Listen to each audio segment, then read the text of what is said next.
Alors, on va passer à un autre exercice avec Fred de Cavasa, que tout le monde doit connaître, non? Qui ne connaît pas Fred? Il y en a sûrement plein. Ah bah, il n'y en a qu'un. Bah, on va vous laisser tous les deux. Vas-y. Eh bien, bonjour à tous, merci de m'accueillir. Je suis très content de revenir donc à Lorient pour une nouvelle édition du Web in Lorient. Donc, nous sommes ensemble pour les 40-45 prochaines minutes pour parler de M-Commerce. À la base, je devais parler de M-Commerce. Je préfère être un petit peu plus humble et de parler de l'impact de la mobilité sur le commerce en ligne. Alors rassurez-vous, je ne vais pas vous faire le plan, le e-commerce est mort, le web est mort, maintenant on est tous sur des mobiles, ceux qui possèdent des ordinateurs sont des ringards, de toute façon les jeunes maintenant ils sont que sur des tablettes et ainsi de suite. On se calme, on va essayer de raison garder, de garder la tête froide, de garder les pieds sur terre et d'essayer d'avoir vraiment une vision pragmatique sur ce qu'est aujourd'hui la mobilité et sur concrètement quel impact ça a sur le commerce en ligne de tous les jours. Ça veut dire pas spécialement de Starbucks ou de Nike ou de Amazon, mais le commerce en ligne des commerçants qu'on peut retrouver en France. Alors, je me présente rapidement pour ceux qui n'ont pas osé dire qu'ils ne me connaissent pas. Donc j'ai 40 ans, moi je suis conférencier, je suis blogueur, je rédige un certain nombre de blogs depuis presque 10 ans. Le blog qui peut le plus vous intéresser pour le sujet que je vais traiter aujourd'hui, c'est celui qui est quasiment en bas, celui-là, terminoalternative.fr. Donc comme je l'ai dit en préambule ou en avant-propos, je vais mettre tout le monde à l'aise. Qui connaît ces deux applications ?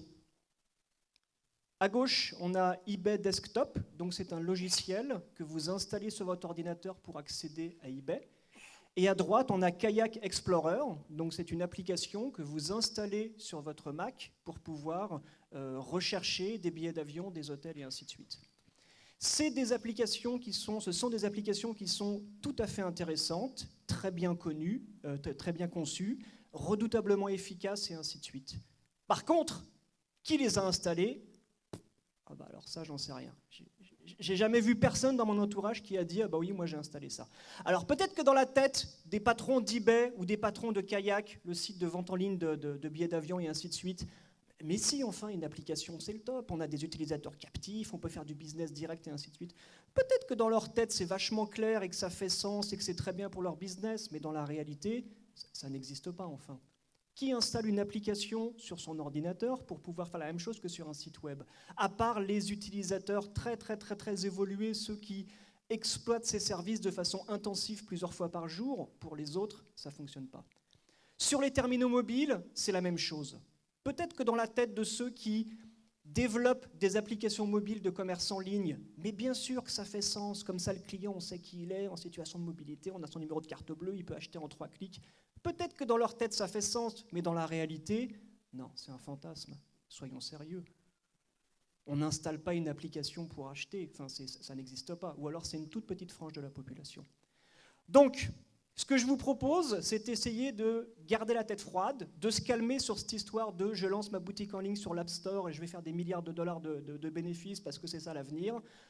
On se détend, on va essayer de voir les choses étape par étape et surtout de rester pragmatique.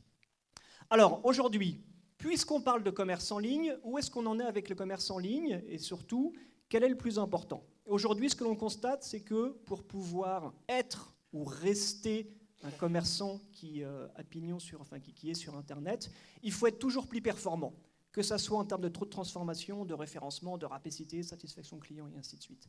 Ça, c'est la norme. Je ne connais pas de e-commerçant viable qui ne soit pas performant et ça va le rester. La priorité, c'est la performance. Là-dessus, il n'y a pas photo.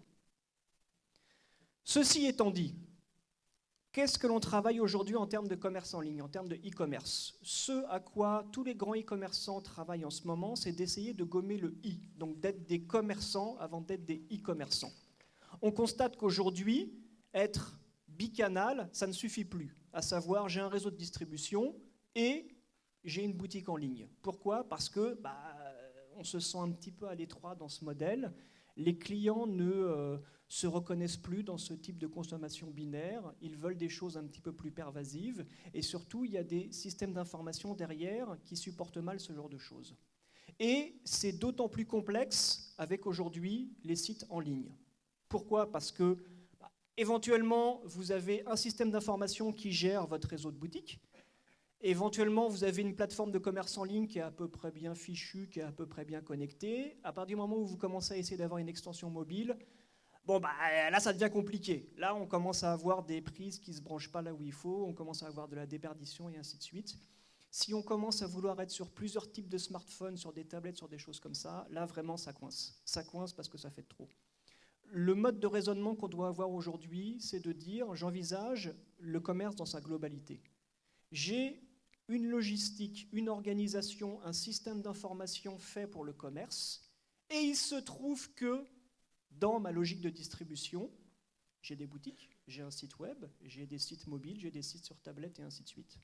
Aujourd'hui, l'organisation du type, j'installe une plateforme de e-commerce, éventuellement je trouve un plugin pour pouvoir avoir une boutique mobile dans l'App Store et ainsi de suite. On sait aujourd'hui que ça coince. Pourquoi ? Parce qu'on a le retour d'expérience et qu'on sait que si ça n'est pas conçu en tant que tel dès le départ, c'est problématique. Pourquoi ? Parce que plus vous rajoutez de frontaux, donc plus vous ouvrez de boutiques sur des supports différents et plus c'est complexe. Autre enjeu également qu'on essaye de compléter en termes de commerce en ligne, c'est qu'on a des nouvelles formes, des nouveaux usages qui sont en train de se développer, notamment les drive-in et les walk-in, que ça soit en périphérie des grandes villes ou que ça soit en centre-ville. Si mes souvenirs sont exacts, il y a plus de 2000 drive-in aujourd'hui en France. On commence à voir également des systèmes de box mensuels qui fonctionnent très très bien, la Jolie Box ou d'autres. Donc je m'abonne et tous les mois je reçois une boîte avec des produits de beauté, avec de l'alimentation, avec ce genre de choses. Je ne sais pas à l'avance ce qu'il va y avoir dans ma boîte, mais bon, je fais confiance à l'opérateur. On commence à avoir des systèmes d'achat à l'abonnement qui sont très performants. Pas encore trop en France, mais en tout cas, ça se pratique beaucoup aux États-Unis, notamment avec des acteurs comme Soap.com ou Diapers.com qui appartiennent à Amazon. Là, le principe, c'est de dire, si vous achetez des biens de consommation courante, des couches pour votre bébé, du shampoing, du dentifrice, moi, le dentifrice, je vous le vends 20% moins cher. Par contre, vous m'en achetez pour 2 ans. Voilà, c'est comme ça. Et vous payez tous les mois. C'est ça le principe, c'est qu'ils travaillent sur la récurrence. Partant du principe que on n'arrêtera pas de se laver les cheveux et de se brosser les dents, ça peut fonctionner. Ça fonctionne également dans la chaussure. Vous avez notamment un acteur français dont j'ai oublié le nom, je m'excuse auprès d'eux, qui pratique ce genre de choses. Donc vous achetez vos chaussures à l'abonnement. Voilà. Pourquoi ? Parce que on ne va pas se mettre à marcher pieds nus, donc autant essayer d'avoir une économie d'échelle et de planifier ses dépenses. On a également des systèmes très intéressants qui sont en train de se développer, notamment au Canada, avec ce qui s'appelle le try and buy, notamment dans le domaine de l'habillement. Avec des startups comme Trunk Club, par exemple. Eux, en fonction de qui vous êtes, homme-femme, votre âge, votre taille, votre poids, vos goûts, tous les mois, ils vous livrent une boîte. Dans la boîte, il y a des fringues, des pulls, des chemises, des pantalons, des chaussettes. Vous les essayez, si ça vous plaît, vous les gardez, ils vous les facturent. Si ça ne vous plaît pas, vous les remettez dans la boîte et ils viennent récupérer la boîte une semaine après. Eh ouais, c'est redoutable. C'est redoutable. Donc voilà, aujourd'hui, le gros enjeu pour les e-commerçants qui ont un minimum d'ambition, c'est ça. C'est essayer de voir où est-ce qu'ils se positionnent par rapport à ces innovations d'usage et comment est-ce qu'ils peuvent, on va dire, accélérer la transformation de leur modèle économique. En conséquence de quoi ? La flexibilité, c'est une nécessité aujourd'hui. Pourquoi ? Parce que c'est question de survie. On ne peut pas dire, mais non. Moi, je suis confiant. Avec des économies d'échelle et en inondant tout le marché, je peux arriver à verrouiller l'écosystème tel qu'il est pendant des années. Non, c'est pas vrai. Un jour ou l'autre, il faudra bien faire évoluer son modèle économique et accompagner ces transformations. Donc, voilà où on en est avec le e-commerce. Intéressons-nous maintenant à la mobilité. Concrètement, la mobilité, qu'est-ce que ça veut dire ? Ça veut dire déjà des contextes différents. Quand on parle de mobilité, ce n'est pas que des smartphones. Bien évidemment, les smartphones est la première chose à laquelle on va penser. Donc, à l'extérieur, en situation de mobilité, quand je suis dans la rue, quand je suis dans les transports en commun, quand je suis dans ma voiture, quand je suis au restaurant ou n'importe. Mais également à l'intérieur, quand on voit aujourd'hui ce qu'on fait concrètement avec des tablettes, plutôt d'être, on va dire, assis à son bureau devant un ordinateur, on est devant sa tablette. On est dans le salon, On est dans la chambre, on est dans la cuisine, on est dans le jardin, sur sa terrasse. Voilà, c'est de la mobilité, mais à petite distance dans l'intérieur. On a également des consommations de terminaux mobiles qui se font sur 2 écrans. Donc je regarde la télévision et en même temps j'ai mon smartphone et ma tablette pour pouvoir balancer des vannes sur une émission de télé-réalité, sur une série ou sur un film. Donc la mobilité, ce n'est pas quelque chose de parfaitement, on va dire, homogène, avec un terminal, l'iPhone, que l'on utilise dans le bus. Non, ce n'est pas que ça. C'est beaucoup plus complexe, c'est beaucoup plus vaste. Il y a une infinité de terminaux avec des formes différentes, avec des capacités différentes, et il y a surtout une infinité de contextes d'usage. Ça, c'est important, le contexte d'usage. Parce qu'en fonction de là où je suis, ce que je fais, dans quel état d'esprit je suis, on va avoir une attention qui va être différente, on va avoir des motivations, des freins qui vont être différents également. Donc, logiquement, une seule application ne peut pas décemment couvrir tous ces besoins-là. Je sais bien que ça coûte un peu de développer une application mobile. Maintenant, ce n'est pas parce que vous lancez une application sur l'App Store d'Apple à destination des iPhones que c'est bon, la mobilité, je suis couvert, j'ai mon application. Ben non, mon gars, tu as une application qui correspond à un smartphone pour une catégorie d'usage. Il en faut beaucoup plus pour couvrir tous les terminaux et tous les contextes d'usage. Il en faut beaucoup plus. La mobilité, qu'est-ce que c'est concrètement? C'est aussi des choix techniques difficiles. Vous le savez tous, Apple a mis une claque magistrale à tous les acteurs du marché il y a 5 ans avec son iPhone.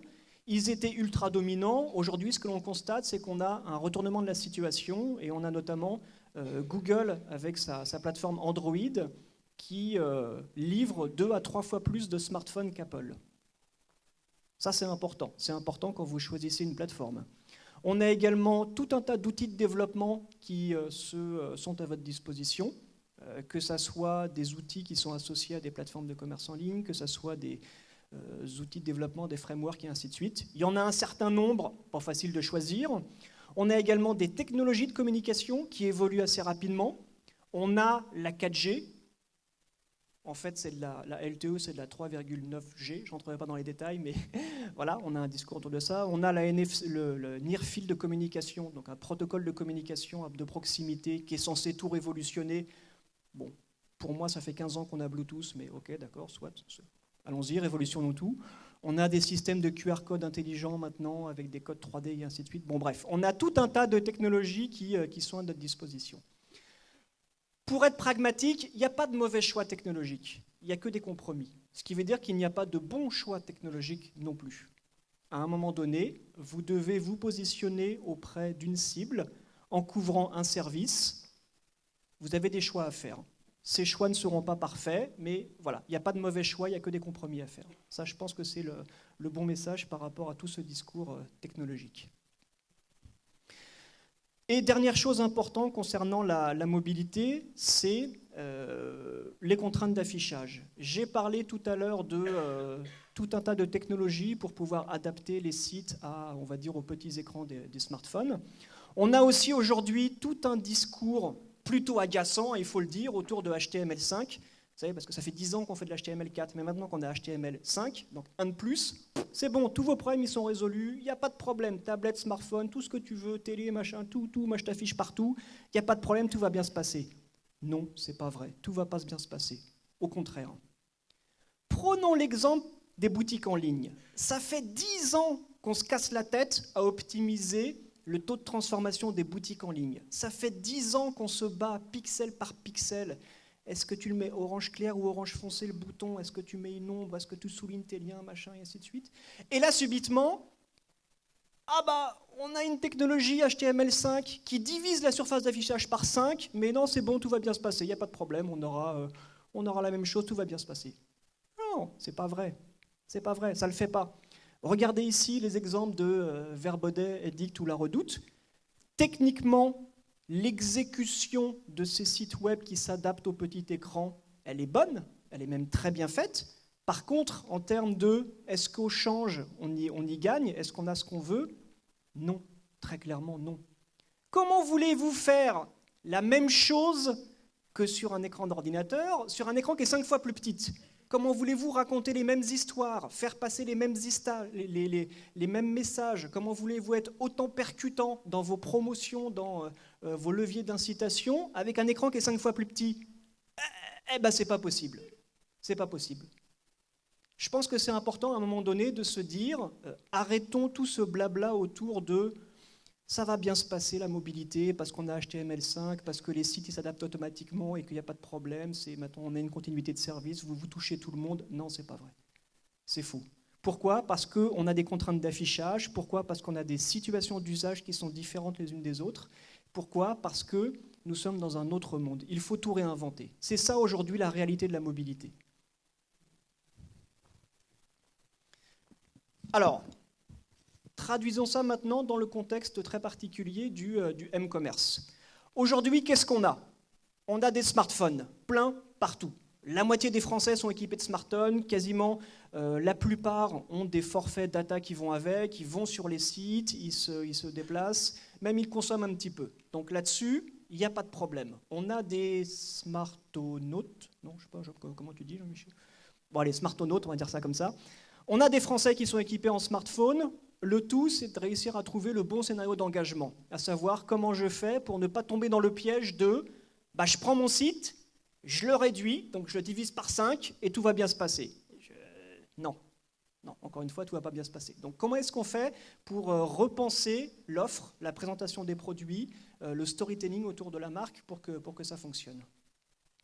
Ceci étant dit, on arrive quand même à avoir des visites et des ventes. On a par exemple là un rapport intéressant et disponible gratuitement qui est fait par Affiliate Window qui montre la progression à la fois du nombre de visites, donc en bleu c'est 2011, en rouge c'est 2012, ça progresse, et également la progression des ventes, ça progresse. Donc oui, effectivement, il y a des ventes, il y a des visites qu'il ne faut pas négliger. Ceci étant dit, il n'y a pas de miracle. Pourquoi? Parce qu'en termes de taux de conversion,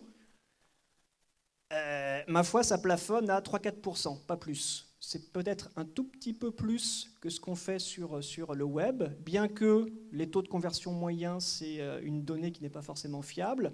Par contre, tout le discours autour de « mais si, regardez là-haut, les possesseurs d'iPhone, ils sont riches, ils achètent plus facilement que les autres », non, encore une fois, c'est pas vrai. L'acte d'achat sur le mobile, il reste extrêmement laborieux. Pourquoi? Parce que soit il faut au pire créer un compte, au mieux s'authentifier, dégainer sa carte bleue et ainsi de suite. Ça reste quand même très très laborieux. C'est compliqué. Ceci étant dit, est-ce que l'acte d'achat, ça se résume à la mise au panier et à l'encaissement? Non. Le cycle d'achat, c'est beaucoup plus vaste. Ça commence notamment en amont par une recherche. Et là, on se rend compte que les terminaux mobiles, ça fonctionne très très bien la recherche. Pourquoi? Parce qu'on l'a toujours dans la poche, parce que c'est connecté en permanence, parce que ça fonctionne dans son salon, sa cuisine, sa chambre, le bus, le métro, la rue et ainsi de suite. Et là, on a d'autres statistiques, notamment une étude de Trade Doubler qui est disponible gratuitement. C'est important parce que c'est pas souvent qu'on a des chiffres et des études gratuites, qui, elle, nous dit presque 40% des recherches, enfin du moins toutes les recherches qui sont faites sur mobile, débouche à 47% par des achats sur un PC ou par des achats en magasin. Ça, c'est important parce qu'on constate que le smartphone ou la tablette sont des éléments indispensables dans le cycle d'achat. Peut-être pas dans la transformation de l'achat, donc je mets au panier, je dégaine ma carte bleue, je saisis mon numéro, je passe commande, mais en tout cas dans la phase de reconnaissance du besoin, de recherche des alternatives, etc. Donc dans toutes les phases amont. Et ça, quel que soit le type de produit. Bien évidemment, on achète beaucoup plus des applications sur son smartphone qu'autre chose. Il n'empêche que des billets de train, des tickets de cinéma, du voyage, ce genre de choses, il y a de l'achat, il y a de la recherche. Ça concerne tous les secteurs d'activité. Donc c'est vraiment, vraiment intéressant. Aujourd'hui, la recherche, c'est vraiment la killer app du m-commerce. Sachant que c'est compliqué de dégainer sa carte bleue, de créer un compte, de saisir son numéro, mais ce n'est pas que ça l'acte d'achat. Il y a aussi tout un amont et tout un après. Justement, on a parlé de l'amont, à savoir la recherche et les études des alternatives au niveau des produits. Parlons maintenant de l'aval, donc ce qui va se passer après. Encore une fois, on a une étude, je crois que c'est toujours Trade Doubler, qui nous fournit des chiffres tout à fait intéressants sur qu'est-ce que l'on peut faire en matière de CRM avec les terminaux mobiles. Ce dont on se rend compte, c'est que les utilisateurs, là c'est la ligne bleue, qui sont équipés d'une application de gestion de la fidélisation, s'en servent. Plus de la moitié s'en servent pour rechercher ou utiliser des coupons ou pour recevoir des offres en situation de mobilité. Donc c'est quelque chose qui fonctionne. Vous pourriez me dire « Ah, mais oui, mais je connais les applications de fidélité. J'ai vu à la keynote Apple, il y a Starbucks là, qui fait un truc sur l'iPhone 5, mais bon, c'est les Américains, ils sont plus intelligents, ils sont mieux. Okay. Ça se passe là-bas, ça ne m'intéresse pas. » Mais non. Moi, je vous parle de choses qui se passent ici, en France. Je vous parle de Auchan, je vous parle de Leclerc. Des acteurs qui, aujourd'hui, délèguent ou offrent la possibilité de déléguer leur programme de fidélité à Passbook, donc le fameux portefeuille électronique qui est fourni avec l'iPhone. Donc, les applications aujourd'hui de fidélisation, c'est une réalité. On n'est pas en train de se dire « Ah ouais, j'ai vu Starbucks, là, ils font des choses à New York, c'est intéressant, c'est un beau sujet d'expérimentation. » Non, je ne vous parle pas d'expérimentation, je vous parle de choses concrètes. Vous allez chez Auchan, vous dégainez votre smartphone, vous la montrez à la caissière qui fait bip, et voilà, vous avez vos coupons de réduction. C'est vraiment du concret. C'est des choses qui se passent tout de suite, maintenant. Autre chose importante également, concernant les smartphones, et on va dire dans un lointain cousin de la vente, c'est la publicité. Puisque avant la vente, il faut faire de la promotion. Ce dont on se rend compte aujourd'hui, c'est qu'il y a un écart assez énorme quand même entre l'allocation des budgets publicitaires et le temps passé. On se rend compte qu'il y a des budgets complètement disproportionnés qui sont dépensés dans le print au regard de combien de temps les clients passent devant un magazine. Inversement, on se rend compte que par rapport au temps que passent les utilisateurs sur leur smartphone, il n'y a quasiment pas de publicité. Quasiment pas. Vous pourriez me dire, ah ben mais bon c'est petit quand même, déjà qu'il n'y a pas la place pour le contenu, alors si en plus vous mettez une bannière, on ne va pas s'en sortir. Soit, mais la mobilité, je vous l'ai expliqué, ce n'est pas que les smartphones, c'est aussi les tablettes. Et on est aujourd'hui sur des projections du marché publicitaire sur smartphone ou sur tablette qui sont tout à fait intéressants. Pourquoi ? Parce qu'on se dit que ce sont des modalités de valorisation des offres auxquelles les clients, les prospects ne sont pas encore perméables. Autant les bannières sur un site web, maintenant les internautes ils connaissent, ils les regardent même plus, ils y font même pas attention. Voilà, c'est le phénomène de banner blindness, ils ne les remarquent même plus. Autant sur une tablette, tout change. Donc là, effectivement, si on trouve l'astuce, on peut réussir à les toucher de façon intéressante. Pas nécessairement avec une grosse bannière qui bouge ou avec une vidéo qui se déroule toute seule, parce que ça ne va pas le faire. Maintenant, il y a forcément des modalités d'engagement à trouver pour pouvoir toucher ou pour pouvoir intéresser ces mobinautes ou tablettonautes. Je n'ai pas trouvé le bon terme en français. Voilà. Nous avons également d'autres innovations tout à fait intéressantes, notamment toutes les applications de paiement sur mobile. Vous savez, ces petits gadgets qu'on branche sur les appareils pour payer en situation de mobilité. Bon, en France, on n'y est pas encore parce qu'il y a les industriels, tout ça, les banques qui font un petit peu de lobbying pour essayer de faire en sorte qu'ils ne se fassent pas trop dépouiller. Donc ça avance lentement, mais ça va bien finir par arriver. On a des principes également de magasins virtuels. Je ne sais pas qui a entendu parler de cette expérience faite par Tesco en Corée du Sud, qui a été repris par Carrefour assez récemment, gare de Lyon et gare du Nord à Paris. Pourquoi pas ? Je passe devant un rayon virtuel, je prends en photo les produits ou le code barre des produits, ça les met dans mon panier et comme on connaît mon numéro de carte bleue, j'achète en un clic et je me fais livrer chez moi. Pourquoi pas ? Dans des lieux très très névralgiques comme des gares ou des stations de métro, admettons, ça peut être intéressant de tester. On a également des applications de couch commerce. Le couch commerce, c'est quoi ? C'est le commerce dans le canapé. Ça, c'est intéressant. Pourquoi ? Parce que autant quand je suis assis à mon bureau devant mon ordinateur, j'ai une attention qui est maximale. L'ordinateur, il est face à moi, j'ai le clavier dans une main, la souris de l'autre. Je dégaine, un site m'énerve, je le dégage, je passe de l'un à un autre, j'ai mon code promotion qui est jamais très loin. Voilà. On a une attention qui est maximale et on a un internaute qui est vraiment concentré sur la recherche des prix les plus bas. Quand je suis sur mon smartphone, je suis dans la rue, il y a du bruit, il y a des voitures, il y a des gens qui me passent autour, je ne suis pas tellement attentif, en plus j'ai un petit écran, Voilà, c'est compliqué. Par contre, quand je suis chez moi, dans mon canapé, avec ma tablette, je me relaxe, cool, tranquille, et c'est la fin de la journée.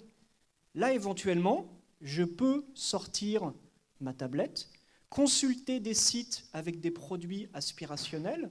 Vous avez des gens comme Net-à-Porter, par exemple, vous avez des gens comme Lacoste, qui proposent des versions spécifiques de leur catalogue sur tablette. Pourquoi ? Parce que le contexte d'usage est plus intéressant. Parce qu'on a des utilisateurs qui sont détendus, ils sont relax, c'est la fin de la journée, ils sont dans leur canapé. Ils ne vont pas cliquer en une demi-seconde pour aller sur un autre site, ils ne vont pas dégainer le code de réduction tout de suite qu'ils ont eu dans leur boîte email. Non, ils sont là pour se détendre. Et là, c'est important. Là, c'est important de pouvoir toucher les clients dans ce contexte particulier pour pouvoir leur faire passer des messages, pour pouvoir dérouler l'histoire de votre marque, pour pouvoir bien valoriser vos produits et pour faire en sorte que l'on donne envie à nouveau aux clients. Donc le couch commerce, faites une recherche dans Google, vous allez voir, il y a pas mal de théories autour de ça et autour de comment est-ce que l'on peut exploiter la tablette comme un showroom tout à fait intéressant. Vous avez d'autres choses aussi, des principes de boutique qui sont encapsulés dans des magazines numériques. Donc je suis en train de feuilleter un magazine numérique, je vois un produit, je clique dessus, ainsi de suite. Bon. Tout ça est un petit peu expérimental. En tout cas, il y a quand même pas mal d'innovations qui sont en train de se faire. Et moi, je suis convaincu que nous n'en sommes qu'au tout début de ce que l'on peut faire avec les terminaux mobiles. Imaginez-vous, il y a 10 ans, à quoi ressemblait le e-commerce et regardez aujourd'hui à quoi ça ressemble. Avec les terminaux mobiles, c'est la même chose. Essayez de vous projeter dans 5 ans, 10 ans.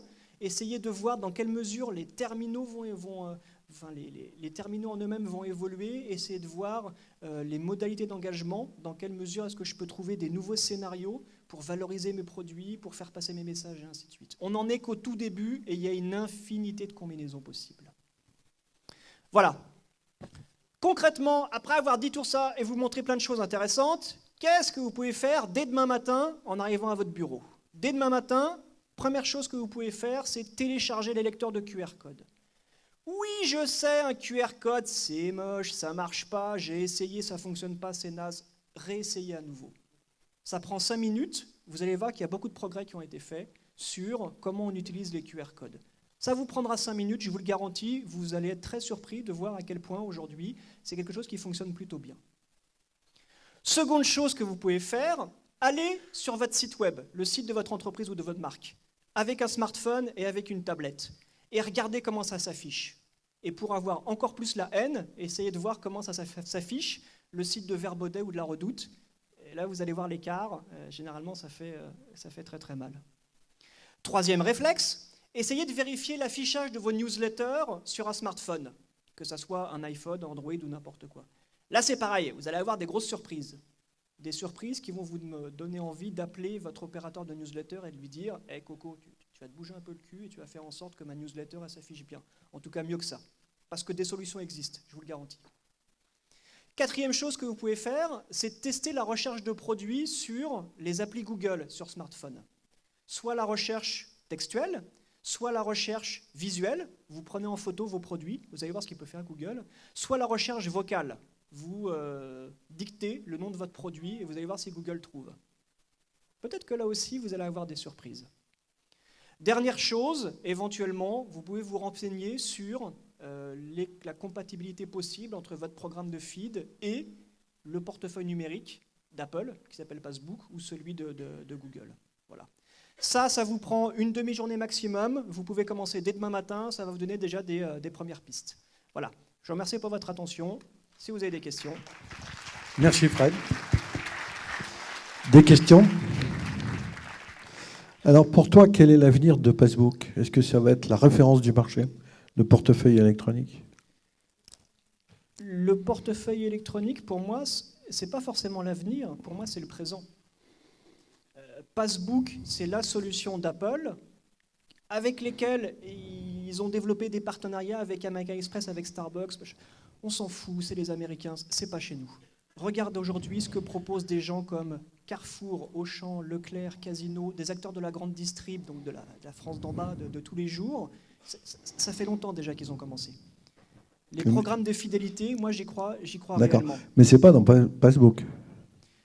C'est une partie. Après, Passbook, ça permet de stocker des places de ciné, des Ouais. billets de train, ce genre de choses. Il n'y a pas de limite à la dématérialisation. Aujourd'hui, un billet de train, tu peux le prendre en photo et le montrer au contrôleur.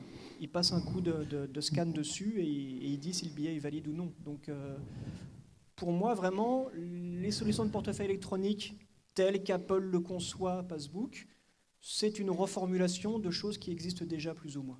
Voilà. Ceux qui sont motivés et un petit peu malins, ils le font déjà.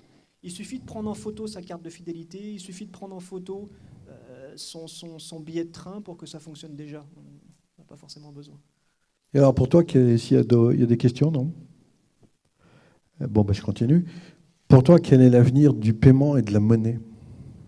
Bonne question. Question L'avenir suivante. du paiement de la monnaie, c'est pas à moi qu'il faut poser la question. C'est aux banques et c'est aux organismes de régulation, parce que c'est eux qui donnent le ton. Et il n'y aura pas une start-up quelconque qui va basculer tout ce bazar? Non, je pense pas, non. Bitcoin? Bitcoin, c'est vraiment très particulier. C'est possible dans d'autres pays, mais pas dans le pays des énarques et des polytechniciens. Je suis désolé de le dire aussi crûment, mais c'est eux aujourd'hui qui font la loi. Sur tout ce qui est en rapport avec le paiement, c'est eux qui dicteront le rythme d'évolution. Je ne pense pas qu'il y aura de miracle de ce côté-là. Bon. Eh ben, on peut l'applaudir en tout cas. Merci beaucoup. Bravo.